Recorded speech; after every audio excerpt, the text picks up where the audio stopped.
Assalamualaikum Ananda Soli dan Soliha. Semangat pagi. Pagi, pagi, pagi. Allahu Akbar. Baiklah Ananda semua, kita hari ini akan belajar tema I, subtema kedua.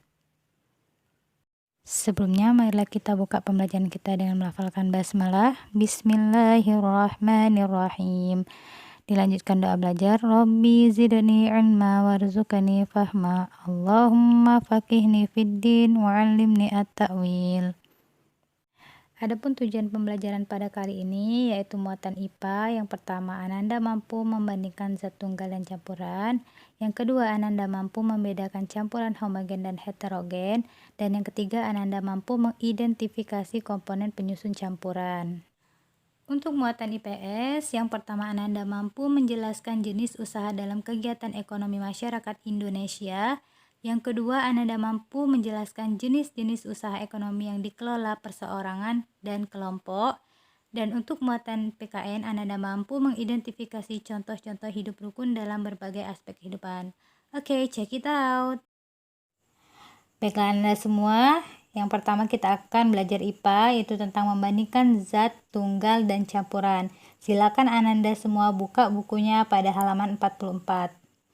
Zat tunggal adalah zat yang terdiri dari materi sejenis. Zat tunggal dapat berupa unsur atau senyawa. Apa itu unsur? Unsur adalah zat tunggal yang tidak dapat diuraikan menjadi zat-zat lain melalui reaksi kimia. Contohnya, oksigen, hidrogen, nitrogen, aluminium, besi, emas, dan perak. Oksigen yang kita hirup adalah zat tunggal berjenis unsur. Sedangkan senyawa adalah zat tunggal yang terdiri dari dua zat atau lebih yang bergabung melalui reaksi kimia. Contohnya, air atau H2O, karbon dioksida, dan natrium klorida atau garam dapur. Air juga dapat diuraikan oleh listrik menjadi gas hidrogen dan gas oksigen. Selanjutnya kita akan belajar bagaimana membedakan campuran homogen dan campuran heterogen. Campuran homogen memiliki ciri-ciri seluruh bagiannya selalu sama dan tercampur rata sehingga zat-zat penyusunnya tidak dapat dibedakan. Beberapa contoh campuran homogen yaitu sirup di dalam gelas merupakan campuran air dan sirup cair. Kemudian ada larutan oralit yang tersusun atas serbuk oralit yang dilarutkan dalam segelas air. Nah, sementara campuran heterogen itu adalah dia tidak memiliki komposisi yang tetap seperti halnya campuran homogen. Ciri lainnya yaitu partikel zat pelarut dan terlarutnya terpisah jika didiamkan. Campuran ini bersifat keruh dan tidak tembus cahaya.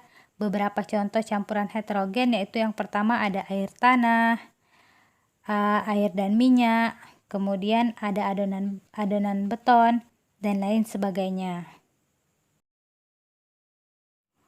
Kemudian kita akan mengidentifikasi komponen penyusun campuran. Sebelumnya kita telah mempelajari zat tunggal dan campuran beserta bagian-bagiannya.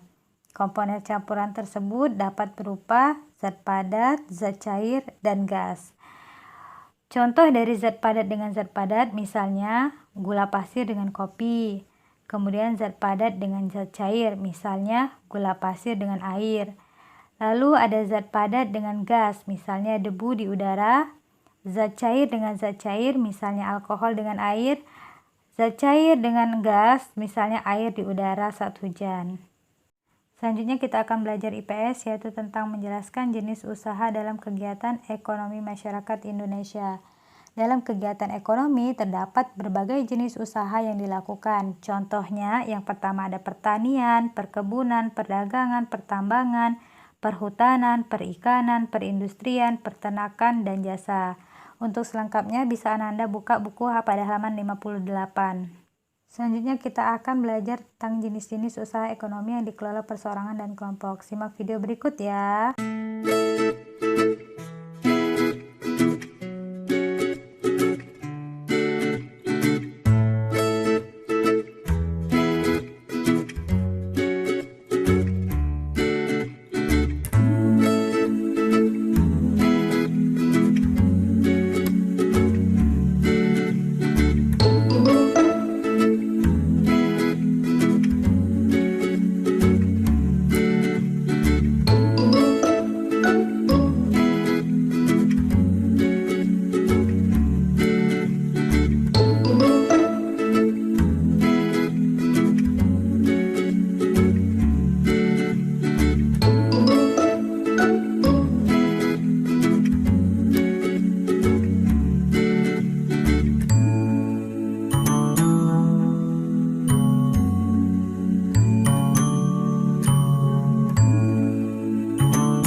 Selanjutnya kita akan membahas PKN tentang mengidentifikasi contoh-contoh hidup rukun dalam berbagai aspek kehidupan.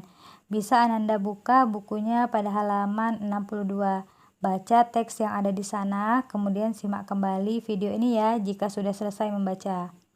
Hidup rukun adalah saling menghargai dan menghormati antar manusia dalam hidup berdampingan dengan orang lain. Hidup rukun sebaiknya kita terapkan di rumah, sekolah, dan juga masyarakat. Nah, peristiwa pada teks tersebut mencerminkan bahwasanya hidup rukun itu dalam kehidupan sehari-hari memiliki beragam manfaat. Salah satunya adalah meringankan kesulitan tetangga yang mengalami musibah. Itulah tadi pembelajaran kita pada hari ini. Selanjutnya kita membuat kesimpulan. Tadi kita sudah belajar IPA, yaitu tentang membandingkan zat tunggal dan campuran. Zat tunggal adalah zat yang terdiri dari materi sejenis. Zat tunggal dapat berupa unsur atau senyawa. Lalu ada campuran homogen dan campuran heterogen. Campuran homogen itu dia memiliki ciri-ciri seluruh bagiannya selalu sama dan tercampur rata. Sedangkan heterogen tidak memiliki komposisi yang tetap. Ciri lainnya yaitu partikel zat pelarut dan terlarutnya terpisah jika didiamkan.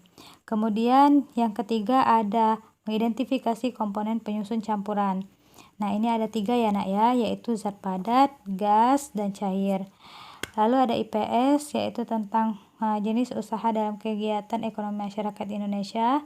Contohnya itu ada pertanian, perdagangan, perikanan, dan lain-lain. Lalu ada jenis-jenis usaha ekonomi yang dikelola perseorangan dan per kelompok. Contoh untuk perseorangan itu ada pertanian dan perkebunan, perdagangan, jasa, dan lain-lain. Sedangkan kelompok itu contohnya ada firma, PT, BUMN, BUMD, dan lain sebagainya. Yang terakhir ada PKN, yaitu mengidentifikasi contoh hidup rukun dalam berbagai aspek kehidupan.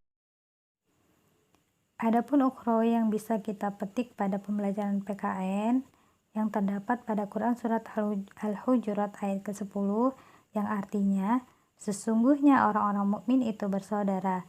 Karena itu, damaikanlah antara kedua saudaramu yang berselisih. Dan bertakwalah kepada Allah agar kamu mendapat rahmat.